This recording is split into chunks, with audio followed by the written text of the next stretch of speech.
మీకు ముఖ్యంగా చెప్పాల్సింది ఏంటంటే ఈ పొలిటికల్ స్పేస్, రాజకీయ స్పేస్, ఈ 5 స్పేసెస్లో China belt and road initiative ద్వారా అనే ఒక పథకం ద్వారా 2013 నుంచి ఇప్పటి వరకు 70 కంట్రీస్ చేత సైన్ పెట్టించింది.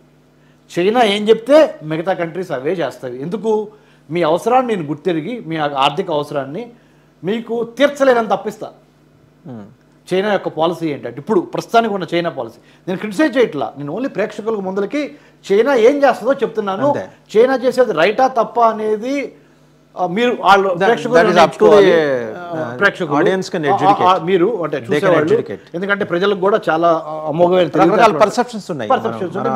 ప్రజలు తను స్వతంత్రంగా నిర్ణయించుకోవచ్చు. నేను only as a student of international relations, అంతర్జాతీయ సంబంధాలని స్పెక్టేటర్ లాగా నేను ఒక స్టూడెంట్, ఒక స్కాలర్ కాబట్టి దాని గురించి చదవటం రాయటం చేస్తున్నాను. కాబట్టి చైనా ఈ 5 స్పేసెస్ని 21వ శతాబ్దంలో అంటే గత 24 ఏళ్లలో 2000 సంవత్సరం నుంచి 2024 మధ్య చైనా తన ప్రాబల్యాన్ని జాగ్రత్తగా పెంచుకుంటూ వస్తుంది. అది అమెరికన్స్ బాగా వాచ్ చేశారు.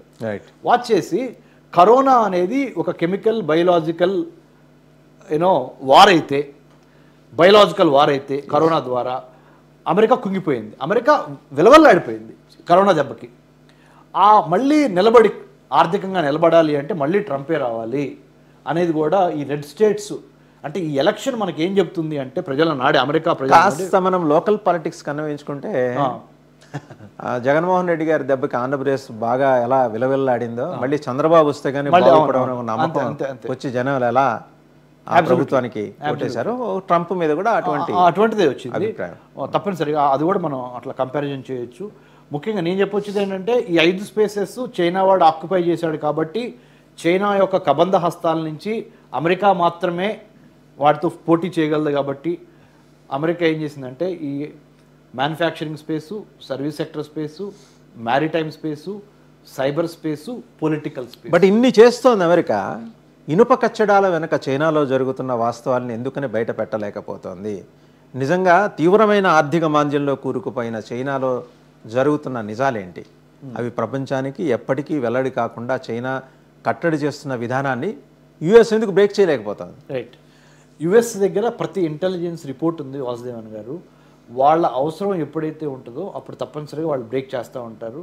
ఎందుకంటే if you can't win over the enemy engage the enemy అని మన అపర చాణక్యుడు చెప్తాడు. మీరు మీ శత్రువుని గెలవలేకపోతే ఆ శత్రువుని ఎట్లా నిరోధించాలో, ఆ శత్రువుని ఏ విధంగా ఎదుర్కోవాలో సామధాన భేద దండోపాయాలు వాడి ఆ శత్రువుని నిలవరించండి అని చెప్తాడు. ఎవరు? మన అపర చాణక్యుడు చెప్పినట్టు.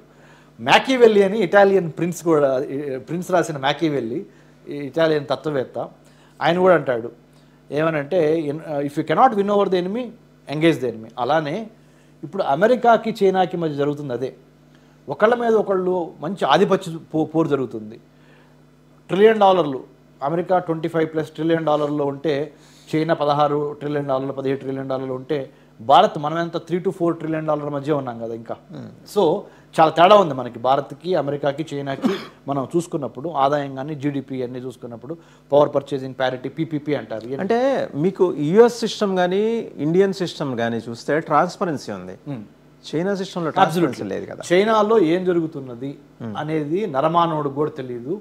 అందుకనే మన centre for human security studies మేము అసలు ఈ అధ్యయన సంస్థ ఎందుకు పెట్టాను అంటే మన తెలుగు ప్రజలకి చెప్తున్నాను, ప్రపంచ భౌగోళిక ఆర్థిక రాజకీయ విధానాలని పరిశోధన ద్వారా అర్థం చేసుకొని వచ్చే ఇన్పుట్స్ని మన ప్రభుత్వాలకు ఇస్తూ ఉంటే మనము ఏ దేశంతో ఎలా మెలగాలి, మన ఇరుగు పొరుగు దేశాలతో మనం ఏ విధంగా ఆర్థిక రాజకీయ వాణిజ్య దౌత్య సంబంధాలు ఉండాలి అనే దాని మీద చాలా ఇంపార్టెంట్. అందుకని ఈ ఎలక్షన్స్ అన్నీ కూడా నేను ఇప్పుడు American government geo politics, strategy, security, China మీద స్టడీ చేయటం ఇవన్నీ చాలా ఇంపార్టెంట్. ఎందుకంటే చైనా భారతదేశానికి సరిహద్దులో ఉంది, neighbour. You can choose friends but you cannot choose neighbours and neighbours. Yes, నువ్వు స్నేహితులను ఎన్నుకోవచ్చు. నాకు పలానాడు ఇష్టం, పలానాడితో నేను ఉంటాను, పలానాడితో మన నైబర్స్ అన్నింటినీ నైబర్స్ పెరగాలి. నైబర్స్ని చైనా తన గుప్పెట్లో పెట్టేసుకుంటా. అదే అండి ఇప్పుడు ఫైనాన్షియల్ ఇండియా, ద్వీపకల్ప భారతదేశానికి అవతల ఉన్న దేశాలు చిన్న చిన్న దీవులు ఇవన్నీ కూడా చైనా కంట్రోల్లోకి వెళ్ళిపోయినాయి. ఇప్పుడు ముఖ్యంగా ఈ ఎలక్షన్స్లో కూడా మనకు రిఫ్లెక్ట్ అయ్యేది రేపు రాబోతున్న రోజుల్లో డొనాల్డ్ ట్రంప్ గెలిచిన తర్వాత భారతదేశం చుట్టుపక్కల భారతదేశానికి 15,000 కిలోమీటర్ల ల్యాండ్ బోర్డర్ ఉంది, 7,516 కిలోమీటర్ల కోస్తా తీరం ఉంది, 9 కోస్తా రాష్ట్రాలు ఉన్నాయి భారతదేశంలో. వీటన్నిటినీ కాపాడుకోవాలి అంటే వీటి చుట్టుపక్కల ఉన్న నేపాల్, మయన్మారు, భూటాను, బంగ్లాదేశ్, శ్రీలంక, ఆఫ్ఘనిస్తాను, పాకిస్తాను, ఈ దేశాన్ని ఒక్కొక్కటిగా చైనా తన పాకెట్లో వేసుకుంటుంది డబ్బులు ఇచ్చి ఈ కంట్రీస్ అన్నిటికీ. సో భారతదేశము ఒక రకంగా నిజంగా మాట్లాడాలంటే భారతదేశానికి వాళ్ళు ఏదన్నా జరిగితే చుట్టుపక్కల ఉన్న ఇరుగు పొరుగు దేశాలు ఎవరు ఏమన్నా స్పందించే అవకాశం ఉందా అని చూసుకున్నప్పుడు స్పందించాలనే మనసు లేదు, స్పందించాలనే మనసున్న తాహత లేదు, ధైర్యము తాహత లేదు. సో కాబట్టి రెండోది ఇప్పుడు ఈ కాంటెక్స్ట్ లో how Trump is going to support the cause of India. అదే వెరీ గుడ్ సార్. ముఖ్యంగా ట్రంప్కి కావాల్సింది ఒకటే సార్, చైనాతో వ్యాపారం చేయాలా, డబ్బులు సంపాదించాలా. చైనాతో వర్తక వాణిజ్య వ్యాపారాల్లో తేడా రాకూడదు మళ్ళీ, ఎందుకంటే డాలర్ చాలా కావాలి కాబట్టి. But at the same time ప్రపంచంలో పెద్దన్న పాత్ర వహించడంలో మట్టికి అమెరికా యొక్క స్ట్రాటజీలో చైనా అడ్డం రాకూడదు. ఇది వాళ్ళ యొక్క మైండ్ సెట్. ఇప్పుడు ట్రంప్ మైండ్ సెట్ రాకూడదు అంటే ఏం చేయాలి, ఎక్కడెక్కడ చైనా నొక్కగలను, చైనా నొక్కాలంటే నాకు ఎటువంటి పవర్ కావాలి అంటే దేశం కావాలి అన్నప్పుడు India figures. Because India is in a position to navigate with Russia, to navigate with middle east, అంటే ఇస్లామిక్ వరల్డ్ని ఎంగేజ్ చేయగలదు ఇండియా, రష్యా లాంటి దేశాన్ని ఎంగేజ్ చేయగలదు ఇండియా, యూరోపియన్ యూనియన్ని ఎంగేజ్ చేయగలదు ఇండియా. ఏ విధంగా చూసినా కానీ ఇండియా 10 మందితో మాట్లాడగలిగిన శక్తి ఇప్పుడు ఉంది ఇండియాకు ఉంది. ఎందుకు? బికాజ్ ఆఫ్ అవర్ డెమోక్రసీ కానీ, రూల్ ఆఫ్ లా, సమన్వయ పాలన కానీ, మనకున్న చరిత్ర కానీ. మనం వెళ్ళి ఏ దేశాన్ని ఆక్రమించుకోవాలి ఇంతవరకు. 1947 ఆగస్టు 15 భారతదేశానికి స్వతంత్రం వస్తే ఈనాటి వరకు మన భూభాగాన్ని మనం పోగొట్టుకున్నామే కానీ బుద్ధుడు పుట్టిన భూమి కదా మనది. శాంతి ఎక్కువ, సహనం ఎక్కువ. మాట్లాడితే మనం డైలాగ్లో we believe in democracy dialogue ఇది కదా. సో పోగొట్టుకున్నావే కానీ. కాకపోతే ప్రపంచ దేశాల్లో భారతదేశానికి ఒక మంచి పేరు అయితే ఏమొచ్చిందంటే భారతదేశము అన్యాయంగా, అక్రమంగా ఏ దేశ భూభాగాన్ని ఆక్రమించుకోదు అనే గుడ్ విల్ అయితే గ్యారంటీ భారతదేశానికి ఉంది. ప్లస్ భిన్న మతాల, సంస్కృతుల, జాతుల, భాషల సమ్మేళనం భారతదేశం. ఇంతవరకు భారతదేశంలో మిలిటరీ పరిపాలన రాకుండా అద్భుతంగా మనం పరిపాలిస్తున్నాం. సో ఇంకోటి ఏంటంటే ఇంగ్లీష్ మీడియం ఎడ్యుకేషన్ను, ఇంగ్లీష్ స్పీకింగ్, తర్వాత స్టెమ్ అంటారు, సైన్స్, టెక్నాలజీ, ఇంజనీరింగ్, మెడిసిన్లో Indians number 1. Apart from all these things religious tolerance, ముఖ్యంగా మత సహనము, రిలీజియస్ టాలరెన్సు, నాగరికత, ఫ్యామిలీ వాల్యూస్. ముఖ్యంగా ఫ్యామిలీ ఏ విధంగా తోడ్పడుతుంది, ముఖ్యంగా సంబంధ బాంధవ్యాలు, ఆత్మీయత, ఇవన్నీ భారతదేశానికి ఈ కల్చరల్ వాల్యూస్ ఇవన్నీ. మా అంతర్జాతీయ సంబంధాల్లో వాసుదేవన్ గారు ఒక 3 స్టేట్స్ ఉంటాయండి, రాజ్యాలు 3 రకాలు.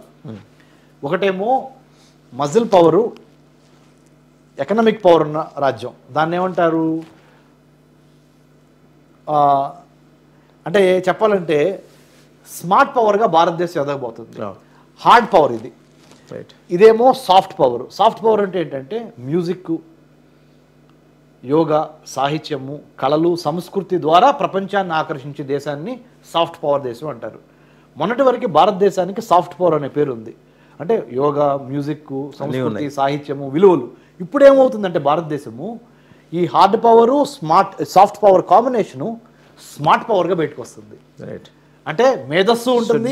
Trump has identify that. Absolutely Trump has identify. Not only Trump అండి, ఇప్పుడు యాక్చువల్గా చెప్పాలంటే గర్వం కాదు, భారతదేశం ఇవాళ ఎటువంటి పరిస్థితుల్లో ఉందంటే అమెరికాలో డెమోక్రాట్స్ గెలిచినా, రిపబ్లికన్స్ గెలిచినా భారతదేశాన్ని దాటి, భారతదేశం యొక్క సహకారం లేకుండా చైనాని కానీ మిగతా ప్రపంచంలో మిగతా ప్లేసెస్లో కానీ వాళ్ళు వెళ్ళలేరు. అంటే India has got that kind of ఇప్పుడు మంచి గుడ్ విల్ సంపాదించుకున్నాం. నెంబర్ 1. నెంబర్ 2 ముఖ్యంగా చెప్పాల్సింది నేను, ఈ డొనాల్డ్ ట్రంప్ గారు భారతదేశంతో ఎక్కువ ఎంగేజ్ అవుతారు ఇప్పుడు. Right. IT, pharma, engineering, doctor, pharmacology, aerospace, science and artificial intelligence, emerging technologies అంటే AI, blockchain, internet of things, metaverse, ఈ కొత్త సాంకేతిక పరిజ్ఞానం ఏదైతే వస్తుందో దీంట్లో ఇండియన్స్ నెంబర్ 1. సో కాబట్టి ఎమర్జింగ్ టెక్నాలజీస్ చూసినా, ఐటీ ఇండస్ట్రీ చూసినా, ఫార్మా ఇండస్ట్రీ చూసినా, సైన్స్ ఇంజనీరింగ్ బ్యాక్గ్రౌండ్ స్టెమ్ అంటారు ఏ చూసినా కానీ భారతీయులు బాగా చేస్తున్నారు. కాబట్టి అమెరికాలో అత్యంత ఆదాయం కలిగిన వర్గాల్లో జూయిష్ కమ్యూనిటీ తర్వాత, యూత్ తర్వాత భారతీయులే